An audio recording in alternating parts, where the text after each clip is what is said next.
오늘은 마지막 시대를 사는 방법이라는 제목으로 말씀을 나누고자 합니다. 한번 따라해 보세요. 마지막 시대를 사는 방법. 마지막 시대를 사는 방법. 말씀을 준비하면서 1990년대에 다미 선교회가 떠올랐습니다. 감리교 출신 이장림 목사가 여러 신앙서적을 읽으면서 종말론 사상에 빠지게 되었어요. 그는 랩처라고 하는 미국 종말론 소설을 슈거라는 이름으로 번역해서 출판했습니다. 참된 믿음의 성도들은 7년 대환란이 있기 전에 먼저 주님께서 천국으로 옮겨 주시는데 이것이 슈거라는 거예요. 그래서 어느 날 갑자기 가족 중에 한 사람이 사라지고 직장에서 함께 일하던 동료가 사라지게 된다는 것이죠. 이 책이요, 슈거라고 하는 이 책이 한국 기독교인들에게 엄청난 충격을 주었습니다. 그래서 대부분의 기독교인들이요, 슈거라는 단어를 알게 된 거예요. 그런 후에 이장림 씨는 1992년 10월 28일에 그 슈거가 일어난다고 주장했습니다. 이 슈거가 일어난 후에 7년 대환란이 오고, 그런 후에 1999년에 우리 예수님이 재림하신다는 거예요. 정말 많은 사람들이 이 주장에 미혹되었습니다. 얼마나 많이 미혹이 됐느냐 하면 공영방송, TV, 뉴스에서 연일 이 문제를 사회적 문제로 다룰 만큼 엄청나게 많은 사람들이 미혹되었습니다. 1990년 10월 28일에 슈거가 일어났느냐? 그럼 제가 어떻게 여기 있겠어요? 일어나지 않았습니다. 그것은 이단의 교리였을 뿐이에요. 사이비 이단들의 공통점들이 있습니다. 그것은 대부분 예수님의 재림에 관련하여 자체적인 교리를 생산한다는 거예요. 대체로 세 가지 중에 하나예요. 이 세 가지만 기억하면 돼요. 예수님이 영으로 재림하셔서 아무도 모른다. 혹은 예수님의 재림은 몇 년, 몇 월, 며칠에 일어난다. 혹은 예수님의 재림이 이미 이루어졌다. 이 세 가지 중에 하나를 주장합니다. 그러면 이단이에요. 그리고 아주 교묘하게 성경을 짜집게 해서 자신들의 교리를 주장합니다. 정말 많은 분들이 여기에 미혹되고 있어요. 특별히 교회에서 상처받은 분들은요, 마음속에 반교회 감정이 있고 반기독교 감정이 생기게 되는데요, 이런 분들은 기존 정통교회를 비판하는 이런 이단들에게 쉽게 끌리게 되고 그들의 정교한 속임수에 미혹되는 경우가 허다합니다. 이런 분들이 정말 너무너무 많아요. 우리나라에 몇 명 정도 되는 줄 아세요? 공식적인 통계는 없지만 약 200만 명 이상이 될 거라고 이야기를 해요. 얼마나 안타까운지 모릅니다. 그러면 우리는 바르게 배워야 합니다. 이 마지막 시대에는요, 그런 거짓 그리스도가 더 많이 나타날 거예요. 그래서 우리는 예수님의 재림과 관련하여 성경적으로 매우 정확하게 배워야 하고 잘 알고 있어야 되는 거예요. 오늘은 특별히 데살로니가 말씀을 통해서 우리가 알아야 할 것들을 배우기를 원합니다. 첫 번째, 예수님의 재림을 기다리는 신앙은 바른 신앙이다라는 거예요. 좀 길지만 한번 따라해 보실래요? 예수님의 재림을 기다리는 신앙은 바른 신앙이다. 여러분 혹시 양치기 소년 이야기 아세요? 어느 마을에 양치기 소년이 있었습니다. 이 소년이 들에서 양을 치는데 너무너무 지루한 거예요. 그래서 장난을 치기로 결심했어요. 마을을 향해서 소리를 쳤습니다. 늑대다! 늑대가 나타났어! 그러자 사람들이 놀래서 무기를 들고 들로 쫓아나왔습니다. 야, 늑대가 어디 있어? 늑대 어디 있냐고! 그때 양치기 소년이 웃으면서 이렇게 말하죠. 저쪽에 있었는데 사라졌네요. 마을 사람들은 그대로 돌아갔습니다. 그 모습을 본 양치기 소년은 재미있었어요. 기분이 좋았습니다. 자기 말 한마디에 사람들이 움직이는 모습에 쾌감을 느꼈어요. 몇 시간이 지난 후에 또다시 소리를 쳤습니다. 늑대가 나타났다! 늑대가 나타났다고요? 마을 사람들이 올라왔습니다. 그러나 늑대는 없었어요. 마을 사람들은 화를 내거나 투덜거리며 돌아갔습니다. 그리고 이 소년이 거짓말을 하고 있다는 것을 알아챘어요. 저녁 때에 정말로 늑대가 나타났어요. 소년이 소리쳤습니다. 늑대다! 진짜 늑대가 나타났어요! 그러나 마을 사람들은 이것도 거짓말하네 하면서 아무도 올라가지 않았다는 것이죠. 그러자 늑대가 양들을 다 죽이고 말았다는 이야기예요. 수많은 이단들이 주님이 영으로 재림하셨다! 주님이 몇 년, 몇 월, 며칠에 재림하실 것이다! 하고 소리를 쳤어요. 다 거짓말이었어요. 이런 일이 반복됐습니다. 그러자 어떤 일이 벌어졌어요? 한국 교회가 예수님의 재림에 관하여 관심을 잃어버렸어요. 또 헛소리겠지. 예수님의 재림이 있을 것은 알아요. 그러나 관심이 없어요. 확신이 없어요. 그런 일은 아주 먼 미래나 나타날 사건이겠지. 나하고는 아무런 관련이 없는 거야. 이런 마음을 품게 만든 거예요. 저는 사탄이 이단을 통해서 거짓말을 뿌려놓은 것이라고 생각합니다. 왜요? 그래야 한국교회가 예수님의 재림에 관하여 관심을 갖지 못하게 될 테니까요. 의도적으로 그런 일을 행했다고 저는 생각해요. 오늘 본문 5장 2절을 보세요. 자, 오늘 본문 5장 2절 다 같이 볼까요? 시작. 주의 날이 밤에 도둑같이 이룰 줄을 너희 자신이 자세히 알기 때문이라.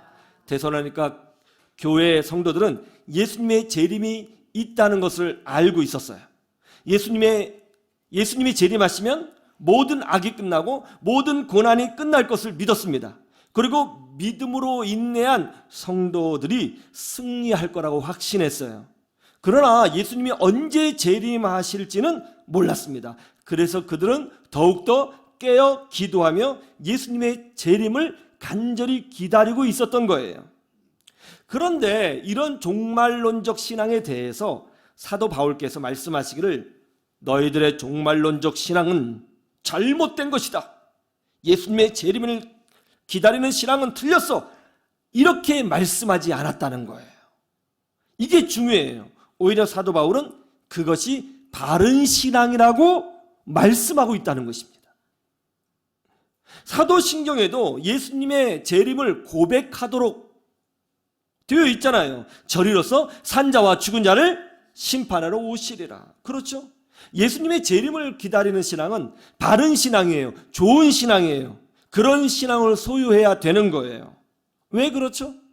이 땅에는 참된 평강, 참된 행복, 참된 진리, 그리고 참된 생명이 없기 때문입니다. 그게 중요해요. 여러분, 이 땅에 소망이 있어요? 여러분, 정치인들 한번 보세요. 그들이 정말 우리에게 유익이 되나요? 야당이고 여당이고 소망이 있어요? 현대 과학을 보세요. 소망이 있습니까? 지금 전쟁의 소식이 들려오고 있잖아요. 중국이 대만을 포위하면서 전쟁을 불사하겠다고 위협하고 있습니다. 북한도 연일 미사일을 발사하면서 핵으로 대한민국을 멸망시키겠다고 협박하고 있어요. 아프리카에는 내전이 끊이지 않고 있습니다. 남미는 살인적인 인플레이션과 살인, 강도, 폭력, 강간, 납치가 끊이지 않고 있습니다. 아시아에도 내전이 일어나고 있습니다. 어디 그뿐이에요? 지진이 일어나서 한 번에 수십만 명이 목숨을 잃어요. 기후변화로 엄청난 기후재난을 경험하고 있습니다. 여러분, 이 땅에 소망이 있어요? 정말 마음 편하게 행복하게 살 수 있을까요? 이 땅에 사는 한 사실은요, 영원한 완벽한 평강은 없는 거예요. 영원한 행복은 사실 없습니다.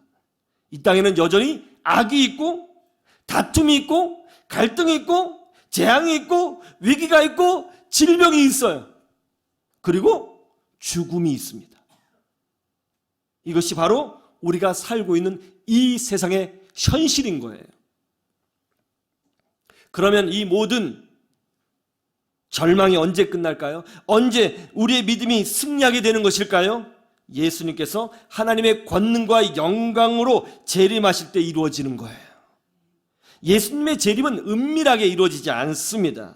온 세계 사람이 충격받을 정도로 웅대한 모습으로 놀라운 하나님의 영광과 순식간에 이루어지게 되는 것입니다. 그때 믿음의 성도들은 위로받고 참된 승리를 누리게 된다는 것을 믿으시기를 주님의 이름으로 축원합니다.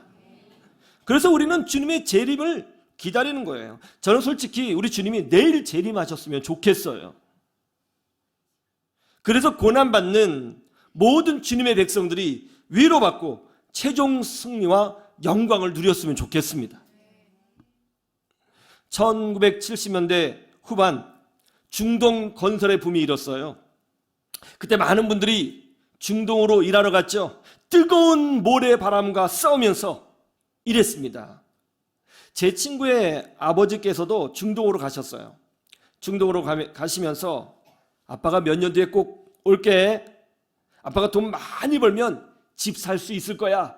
그러면 우리 가족 행복하게 살 수 있어. 기다려. 하고 중동으로 가셨어요. 그리고 생각보다 오래 중동에 계셨습니다. 그때 동네 어르신이 친구에게 물었어요. 아빠 보고 싶지? 아빠 빨리 오면 좋겠지? 그러자 그 어린 친구 하는 말이 아니요, 안 오면 좋겠는데요. 여러분 이거 정상 아니죠? 정상 아니죠? 이래야 하는 거죠. 그럼요, 아빠 빨리 오시면 좋겠어요. 그럼 우리가 더 행복하게 살 수 있을 텐데요. 아들이 이런 마음으로 아빠를 기다리고 있다? 그러면 아빠가 더 행복할 거잖아요. 이게 정상인 거잖아요. 주님의 재림을 기다리는 신앙이 정상인 거예요. 그 신앙을 하나님이 기뻐하시는 거예요. 그 약속 믿고 인내하는 자에게 하나님이 축복을 내려주시는 것입니다. 이런 믿음으로 승리하시기를 주님의 이름으로 축원합니다. 두 번째, 재림을 소망하는 사람들은 지금을 소중히 여긴다는 겁니다. 한번 따라해 보세요. 재림을 소망하는 사람들은 지금을 소중히 여긴다. 자, 오늘 말씀 3절에서 6절을 보세요. 과연 그런가? 3절에서 6절 우리 같이 한 목소리로 시작. 그들이 평안하다 안전하다 할 그때에 임신한 여자에게 해산의 고통이 이름과 같이 멸망이 갑자기 그들에게 이르느니 결코 피하지 못하더라. 형제들아 너희는 어둠에 있지 아니하며 그날이 도둑같이 너희에게 임하지 못하리니 너희는 다 빛의 아들이요 낮의 아들이라. 우리가 밤이나 어둠에 속하지 아니하나니 그러므로 우리는 다른 이들과 같이 자지 말고 오직 깨어 정신을 차릴지라. 아멘. 예수님의 재림은 어느 누구도 예측할 수 없습니다. 그렇다고 예수님의 재림이 은밀하게 임하는 것도 아닙니다. 아주 화려하고 영광스럽게 재림하심으로써 모든 인류가 이 지구상에 사는 모든 사람들이 단박에 알아볼 수 있을 정도로 영광스럽게 우리 주님의 재림이 이루어지게 되는 거예요. 그러나 그날이 언제인지 아무도 몰라요. 이게 중요한 거예요. 만약 우리들이 주님의 재림 일자를 정확히 알고 있다면 어떤 일이 벌어질까요? 평상시에 자기 마음대로 살다가 주님 재림하시기 전 딱 한 달 전부터 회개하고 눈물 흘리고 난리치면서 바르게 살려고 하고 헌금도 막 하고 봉사도 막 하고 전도하고 그럴 거예요. 그렇지 않아요? 여러분 이게 진정한 신앙일까요? 북한이 대한민국을 침략할까요? 아니요. 그런 일은 절대 없을 겁니다. 지금 시대가 어느 시대인데 전쟁입니까? 만약 어떤 군대 상관이 이렇게 생각하고 있다면 어떤 일이 벌어지겠어요? 군인들 모아서 그냥 족구만 하는 거예요. 축구팀 만들어도 축구하고요. 군대 부식 가지고 요리 경연대회 할 겁니다. 그리고 가지고 있는 무기 다 고물상에 팔아서 엿바꿔 먹을 거예요. 전쟁 안 난다는데요. 개판되는 거죠. 그런데 언제 저들이 쳐들어올지 모른다. 저들은 반드시 침략할 거야. 군대 상관이 이런 생각을 가지고 있다면 어떻게 하겠습니까? 성실하게 훈련할 거예요. 만일을 대비해서 연구하고 공부할 겁니다. 그리고 병사들의 건강을 더 신경 쓸 것이고 병사들의 심리까지 돌봐줄 거예요. 무기를 항상 깨끗하게 정비할 것이고 모든 가능성을 열어놓고 하루하루 성실하게 군인으로서 역할을 충성되게 할 겁니다. 그렇죠? 하나님이 우리에게 원하시는 바가 바로 이런 거예요. 주님이 재림하실 날을 전혀 알 수 없습니다. 그러나 반드시 오세요.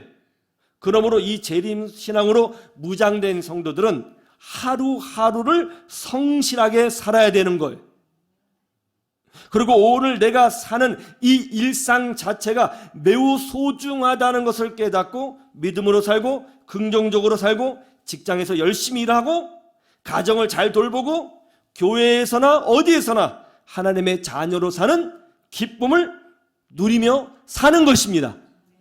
이게 하나님의 뜻이에요. 그래서 11절 말씀에 이렇게 말씀하고 있는 거예요. 11절 결론이 나오죠. 11절 시작. 그러므로 피차 권면하고 서로 덕을 세우기를 너희가 하는 것 같이 하라. 아멘. 미국 최대 플라스틱 PVC 회사가 JM 이글이라고 하는 회사예요. 이 회사의 회장이 대만 사람인데요. 이름이 왕원샹입니다. JM 이글 회사의 매출액이 2조 6천억 원 정도 됩니다. 2조 6천억 원. 직원이 약 3천 명인데 평균 연봉이 8억이에요. 미국 최대 그리고 최고의 플라스틱 PVC 회사예요. 이 회사가 엄청나게 성장을 했는데요. 이 회사가 성장하고 있을 때 회장인 왕원샹 회장이 쓰러졌습니다. 그의 나이 40대 중반이었어요. 병원에 가서 검사를 했더니 비인두암이라는 진단을 받았습니다. 코에서 뇌까지 암이 퍼진 거예요. 몇 개월 살지 못한다는 진단을 받았습니다. 모든 것이 무너져 내리는 듯한 절망을 경험했어요. 그때 어린 시절 본인이 주일학교를 다녔었는데 그때 생각이 떠올랐어요. 그리고 그때부터 기도라는 것을 하기 시작했어요. 그런데 사실 기도라기보다는 대부분 하나님을 향한 원망이었어요. 하나님, 제가 비록 어릴 때 교회 다니고 지금까지 교회는 다니지 않았지만 나쁜 짓 한 적이 없어요. 저 착하게 살려고 노력했습니다. 그런데 왜 이런 일이 나한테 임한 거죠? 다행히도 이 왕 회장님의 그 부인은 아주 신실한 크리스찬이었어요. 그의 부인은 이렇게 원망만 하는 남편을 보면서 옆에서 이렇게 권면했습니다. 여보, 원망한다고 모든 문제가 해결되지 않아요. 정말 하나님의 은혜가 필요해요. 우리 같이 기도합시다. 같이 기도합시다. 그래서 병실에서 두 분이 손잡고 날마다 하나님의 은혜를 위해 구하며 기도했어요. 근데 어느 날 간절히 기도하는데 몸이 불덩이처럼 뜨거워지더니 이상한 말로 기도하기 시작하는 거예요. 방언의 은사를 받았어요. 나를 위해서 십자가를 지신 예수님을 인격적으로 경험하게 되었습니다. 참된 믿음이 생겼어요. 그러던 중에 비인두암을 치료하는 최고의 병원이 홍콩 퀸 메리 병원이라는 사실을 알게 되었습니다. 그래서 그쪽 병원으로 옮기게 되었어요. 거기서 이제 치료를 하게 되었는데 그때 리처드라고 하는 친구가 이제 병문안을 와주었습니다. 리처드는 말레이시아 사람이었습니다. 그리고 기도하는 크리스찬이었어요. 이분이 이제 병문안하고 집으로 돌아가려고 하는데 갑자기 마음속에서 성령의 음성이 들렸어요. 병원을 떠나지 말고 왕원샹 옆에서 끝까지 기도해 주라. 그래서 병원 옆에 있는 호텔에 방을 얻어놓고 날마다 병실에 찾아와 기도를 해주기 시작했습니다. 그렇게 5개월이 흘렀을까요? 그때 리처드라는 친구가 왕원샹 회장에게 이런 말을 해줬습니다. 내가 자네를 위해서 기도하는데 말이야, 하나님이 이런 말씀을 주셨어. 잘 들어. 뭔데? 마음속에서 미워하는 사람들을 먼저 용서하라. 너를 공격하고 힘들게 한 사람들을 용서하라. 마음의 미움과 원한은 네가 어디로 가든지 너와 항상 함께하면서 너를 병들게 할 것이다. 그러므로 용서하라. 이 말을 들은 왕원샹 회장이 자신에게 상처를 준 사람들의 이름을 적어놓고 날마다 기도하며 용서하기 시작했습니다. 한 명 한 명 용서할 때마다 눈물이 터져 나왔습니다. 그러면서 참 신기하죠? 동시에 마음에 평안함이 느껴지는 거예요. 그때부터 기적이 일어나기 시작했습니다. 항암 치료를 받고 방사선 치료를 받는데요, 치료 효과가 놀라울 정도로 급속하게 일어나기 시작하는 거예요. 그리고 얼마 되지 않아서 완전히 치유가 되었습니다.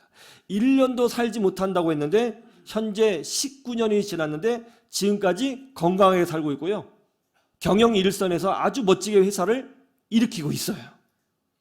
왕원샹 회장이 이런 고백을 했습니다. 의사는 기껏해야 1년 정도 살 수 있다고 했습니다. 제가 무슨 잘못을 했기에 나를 이렇게 하셨느냐고 하나님께 따져 물었습니다. 그 후 용서하는 기도를 하면서 다른 사람들을 사랑하는 마음을 얻게 되었습니다.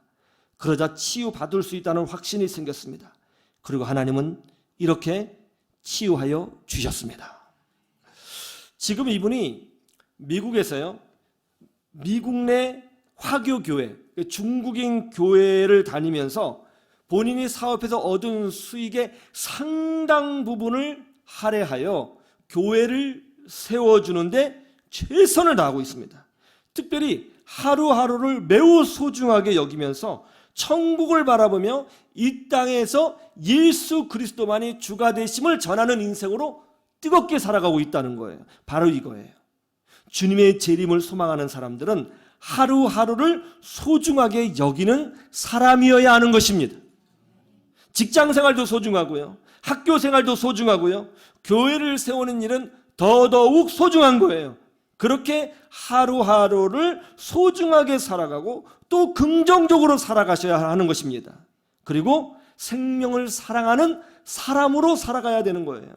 그럴 때 우리는 주님 재림 전이라도 이 땅에서 하나님의 기적과 돌보심과 축복과 은혜를 누리며 살 수 있게 되는 것입니다. 지금은 마지막 시대입니다. 주님의 재림을 소망하며 살아가세요. 언제 오실지 모릅니다. 가장 안 오실 것 같은 느낌이 들 때 온다고 하셨어요. 가장 안 오실 것 같다고 느껴지는 그 순간에 말이죠. 그러므로 지금 주어진 시간을 소중히 여기세요. 그리고 성실하게 사셔야 됩니다. 믿음으로 충성을 다하며 살아가시기를 주님의 이름으로 축원합니다. 이 마지막 때요, 이것만 잘해도 성공적인 인생을 사시는 거예요. 그러면 천국에서 잘했다, 착하고 충성된 종아 라는 칭찬과 상급을 반드시 받게 될 것입니다.